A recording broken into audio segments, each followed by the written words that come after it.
This week's episode, we tame the devil's backbone.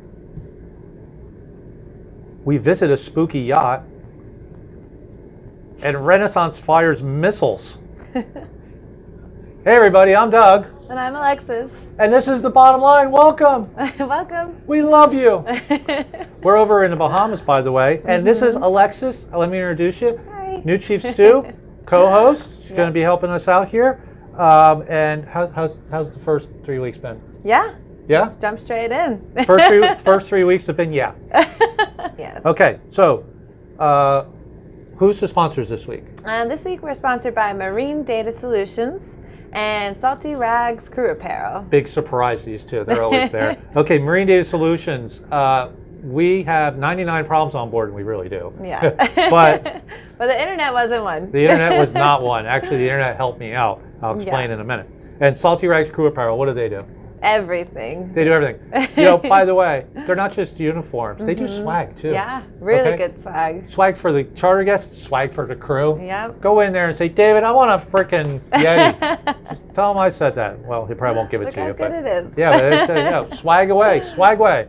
Okay, let's jump into yacht industry news. Yep. We have another big yacht, don't we? Yes, I love this one. Okay. How big is this one? 308 foot, so just a little, tiny little one. What's famous about this yacht? It glows in the dark. I'm not kidding you. No joke. 308-foot yacht, and it glows in the dark. Here's a picture of it. Oh, okay. How fabulous. You like this? You love it. Look at it. It's crazy, and it glows in the dark. Yeah. Okay. So this boat is actually got controllable pitch props. It's got a hybrid system. Which is diesel electric. It's 43 feet wide, 2,500 gross tons. And guess how many swimming pools it has? 3. 3 swimming pools. Oh, dear Lord. You've worked some big boats. Yeah. You'd like to work on this? I like to go on it. Go on it. So you want to work on a yacht that glows in the dark? Yes, I'll travel on one. I'm not joking. This thing glows in the dark. That's what the naval architect Stark over in Australia says. The whole superstructure is going to glow like a glow stick. Way to make an entrance, don't you Way think? to make an entrance. Okay, next, what do we got? Oh, okay, so, all right, our charter. So, our sailboat was stolen. Our jet ski went out running and it came back not running. That was a small item. They're always breaking down. But our Chris Craft, our tender, broke a linkage down in the drive unit, and we could only repair this $50, $100 part if we had it out of the water. Yeah. So, I was very hesitant to go on Facebook and ask for help. Not because I'm afraid of asking for help. I'm afraid to get flamed on social media. Oh, Renaissance has got trouble. Oh, what's going on there? Can't keep your stuff together?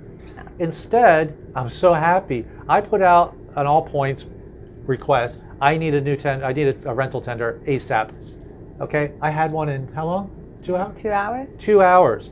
The yachting community on Facebook pulled together and got me in contact with someone to rent me a tender from Nassau. Boat came down to dropped off in Staniel Key, and we dropped it back off here. Way to go. Way to go. That's what social media is supposed to be for. Not bashing people, for helping people out. So we had a really trying charter. It was crazy, but we actually got through it. Yep, we made it. We got buku tip. They were happy as a clam. I was without a tender for I think 4 hours. Yeah. And 3.5 of those hours we were in transit to another island. Yeah. I mean, it was seamless. It was seamless. Thank you, everyone, for all your help and all your information. Okay, next. What we're going to do, now I know Yacht Crew is going to go, oh, been there, done that. Okay, but a lot of people who watch this aren't Yacht Crew or haven't been around this area, so we're going to show you some video of our travels. Okay, what we got? So this first picture here, by the way, is the devil's backbone. That's where we had to go through. Okay, and if you look at this picture, that's our actual track line. It doesn't look too bad, but you know what those little things are? What are they? That's a coral reef. Oh. This is the devil's backbone. It's claimed so many boats. You have to take a pilot to get through there. But we went through, and here we are going through. It looks like a pond. So we really went through at a nice, calm day. That's the devil's backbone. It doesn't look so bad now. But it does kick up. We had Woody on board, our pilot. Okay, for you guys who don't know, we were coming from Valentine's. That's where we picked up. and there's Alex in the tender. We picked up in Valentine's, so you go through the backbone in and out.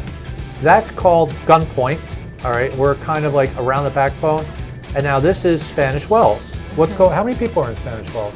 Spanish Wells. 1,762 people. About 1,700 people. Yeah. And where do they all come from? Well, originally they were British colonists. They were coming from Bermuda, and they got shipwrecked on the Devil's Backbone. On the Devil's Backbone. So then they actually hung out a place called Preacher's Cave, and then they kind of set up that little town. Actually, during the Revolutionary War, all the Crown Loyalists, the British guys were like, well, we're not going to stick around here. They went to Spanish Wells too. Spanish Wells, by the way, was named because all the British ships would pull in there and they used the well to replenish their water. Okay, so here's the man-made channel they cut through. It's like 2 feet on each side. We're on our way to Meek's Patch. Now this is, where are we now? We're at Big Major. Oh, there's the stewardess dancing with one of the starter guest babies. So now we're at Big Major. Now Big Major, shameless boy plug. Big Major is near Stano Keys, real super close. But this is where everybody comes to see the pigs. That's not a pig. It's our little buddy. That guy followed us around for days, just hanging in the back of the boat. I'm not kidding. So cute. Yeah. This is called Big Major, and this is a very popular spot. That beach all the way in the back is where the pigs are. And I would say that it was pretty busy. Another Renaissance plug. That's the anchorage. It's beautiful with all the islands. You just take the tender and you go gunk point through all those little islands and such. That's the big boat anchorage. We're over there in the big boat anchorage, but we're not really that big. But I like a lot of swing room. Plus look at all the stuff we got. And there's 2 tenders. Now Renaissance has got 2 tenders. There's the rental. And that's a shameless Renaissance plug. Now what we're going to move on to is we're going to go back to our trip over from Lauderdale. That's the Gulf Stream. And then we're going to go on to what they call Mackey Shoals. Now this thing right here. We slowed down and we threw the drone up. This boat is half sunk. It's dragging on the bottom, but the bow is still floating. Yeah. It's over in Mackey Shoals. You guys got to be really careful. Those are gunshots right there. And as you can see, the whole boat is completely stripped. I mean, I took a good look. The compass is gone, the controls are gone, all the cushions are gone. Sat domes, radar, the antennas, the running lights. It looks like they even tried to take the davit apart to try and pull that off. God knows what's going on the inside.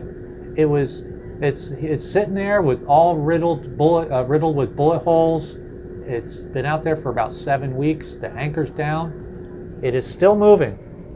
You can see from this aerial when we get up top, that's the line of where it's dragging. Now the thin line is where it was moving quick, and then the bigger areas is where it sat for a little while.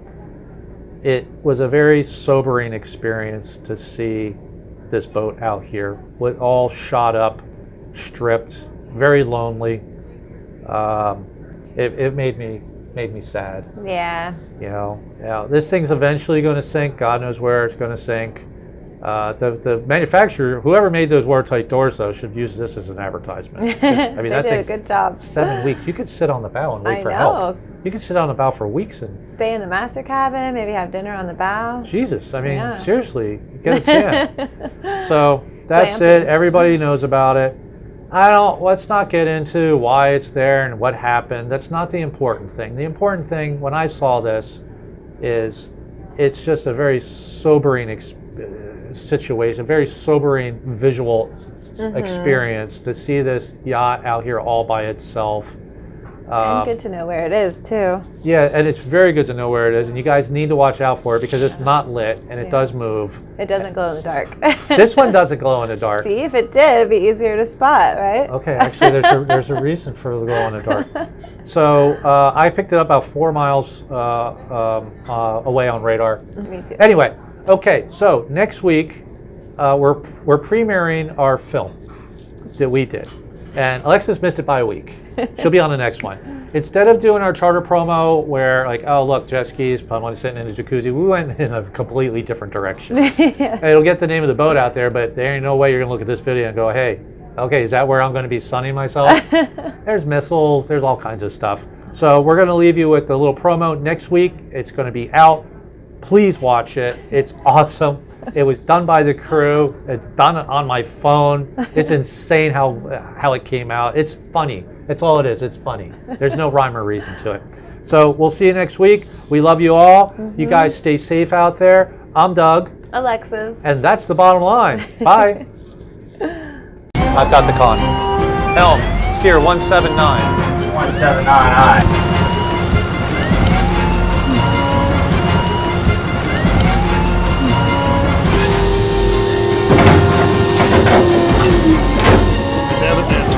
Fire, well.